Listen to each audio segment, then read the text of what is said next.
او میان ما راه می رود، استاد دو دنیا. اما آیا واقعا زندگی می کند یا فقط نقش بازی می کند؟ حقیقت تکان دهنده پشت این مرد درو را کشف کنید.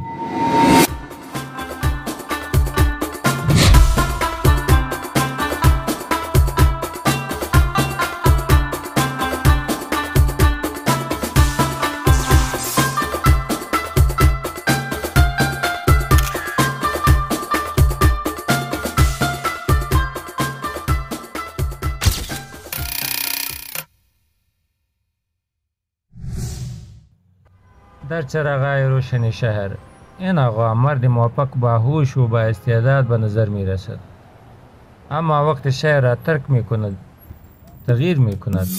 در جنگل او از روشهای قبیلوی پیروی می کند، شکار می کند و نزدیک به طبیعت زندگی می کند. این زندگی دوگانه ما را به فکر فرو می برد.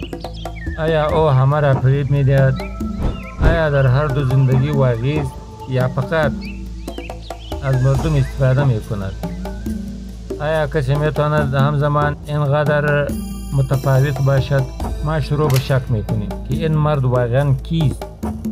شاید این مرد فقط می خواهد به ریشه های خود متصل بماند، یا شاید او در بازی کردن نقش های مختلف عالی است. او مرد باهوش است، او می داند که اینها همه یک نمایش است. ویدیوی وجود دارد که در آن او به بازتاب خود در آینه مشت میزند، اما مراقب است که آن را نشکند یا پرتاب نکند. او فقط برای سرگرمی محتوا میسازد. او این نوع چیزای احمقانه در واقع چیزای بیشتری در مورد او اشکار میکند. شگفت‌انگیز است که چند نفر در جنگل زندگی میکند. این مرد آنلاین مشهور شد، اما احتمالا بسیاری دیگر به داستانهای باور نکردنی وجود دارند که هنوز ندیدیم.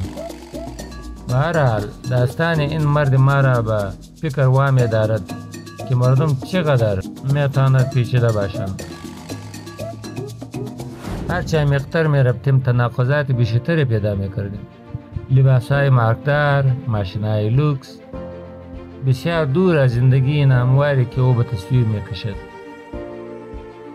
او یک بازیگر ماهر، استاد تغییر چهره است. اما مرد واقعی پشت نقاب کیست؟ می خواهیم نظر شما را بدانیم. نظریه های خود را در نظریات زیر به اشتراک بگذارید و اگر شما هم به اندازه من مجذوب این زندگی دوگانه شده اید، فراموش نکنید که برای افشاگری های بیشتر لایک کنید، مشترک شوید و زنگ اعلان را فشار دهید.